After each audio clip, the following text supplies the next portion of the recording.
लेकिन जीवन मूल्य तो सबके एक हैं। रास्ते अलग अलग हो सकते हैं, लेकिन मंजिल तो सबकी एक है।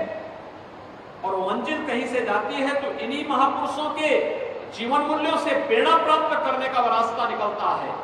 यही तो भारतीय ऋषि परंपरा ने इसी बात को कहा है कि एकम सद विप्रा बहुधा वदंती। सत्य एक है, विद्वानों ने उसे अलग अलग नाम और रूपों में भले उसकी व्याख्या की हो, लेकिन सत्य तो हमेशा एक ही होगा। और उसी सत्य की व्याख्या इन महापुरुषों ने अपने कालखंड में की थी, जो आज भी उतनी प्रासंगिक है। याद रखना, अधिकतर तीर्थंकर राजा थे, राजपुरुष थे, राज परिवार में जन्म लिए थे, लेकिन समाज को जीवन की सच्चाई का एहसास कराने के लिए उन्होंने उस कालखंड में जिन मार्गों का अनुसरण किया था, जिस मार्ग का अनुसरण किया था, उसकी प्रासंगिकता आज भी उसी रूप में बनी हुई है।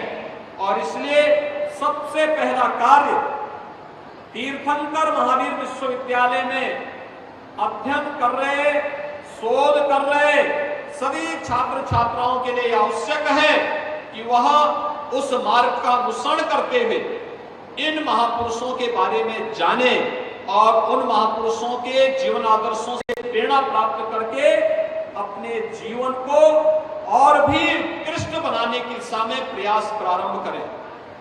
आज भारत दुनिया की एक नई ताकत बन रहा है। भाइयों बहनों, आपने पिछले कुछ दिनों में हुई उन तमाम घटनाओं को देखा होगा। विगत 2-3 वर्षों में, 2 वर्ष आपका दीक्षांत समारोह इसलिए नहीं हो पाया क्योंकि दुनिया की सबसे बड़ी महामारी कोरोना के कारण पूरी दुनिया उसकी चपेट में थी। भारत के अंदर लोकतांत्रिक मूल्यों के साथ जीने वाला है समाज किस रूप में एक सुयोग्य नेतृत्व मिलने पर कोविड प्रबंधन का एक बेहतरीन उदाहरण प्रस्तुत करता है। ये पूरे देश के सामने, पूरे देश ने दुनिया के सामने साबित किया है। प्रधानमंत्री मोदी जी के नेतृत्व में कोविड प्रबंधन कैसे देश की 140 करोड़ की आबादी एक स्वर में जब बोलती है तो भारत की ताकत का एहसास कैसे होता है। ये कोरोना कालखंड में आप सबने देखा होगा, सबने महसूस किया होगा। जनता कर्फ्यू होना है तो पूरे देश के द्वारा जनता कर्फ्यू में सहभागिता होती है।